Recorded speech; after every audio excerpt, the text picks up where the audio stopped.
Sports betting is a step closer to becoming legal in Massachusetts. Governor Charlie Baker announced today his office just filed a bill that would allow gambling on events at licensed casinos in the state and online, which he discussed when he joined us on Boston Public Radio.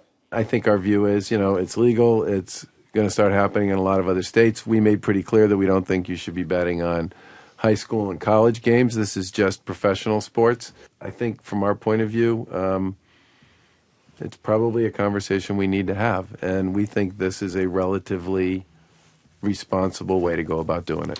Earlier this week, Baker announced a new leader for the Massachusetts Gaming Commission, which oversees gambling operations around the state. His deputy chief legal counsel, her name is Kathy Judd-Stein, will take over as commission chair next month with some big decisions looming, like whether to allow a third casino license in southeastern Mass and whether Wynn Resorts should get to keep the license it was awarded for Everett back in 2014 before then CEO Steve Wynn was accused of multiple instances of sexual misconduct and forced out. So despite the uncertainty about who will run that casino, one thing's for sure, the building itself is there to stay.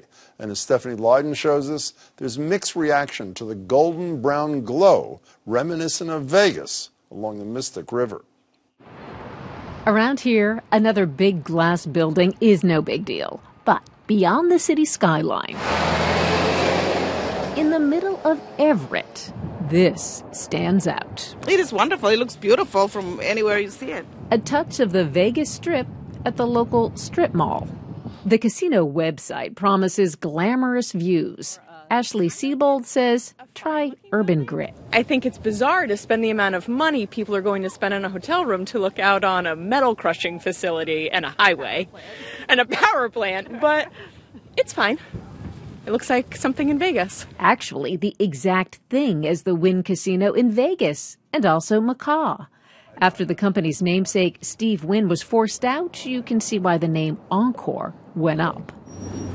Well, it's your basic mall casino, right? It's nothing special. Don't blame the state's design community when the local chapter of the American Institute of Architects first got a look at plans for the casino. They offered the State Gaming Commission a scathing critique. We felt that the exterior was simplistic and flat. One of the words used to describe the initial proposal was atrocious. That was one of the words. 4 years and $2.5 billion later, what's the verdict from the architects? They built exactly what they designed. They were hoping for something unique, a nod to Boston's innovation economy and Everett's industrial heritage. Instead, it's like a mini Disney. But this project was no Mickey Mouse operation.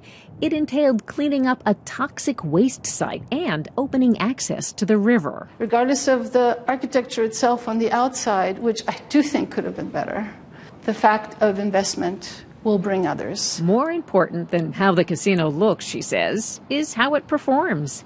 If it's a success, it will spur more and perhaps more interesting development. I think it's going to be great for the town, and it's definitely a new addition to the skyline, and it's going to bring a little Vegas into Boston. Now that's a safe bet.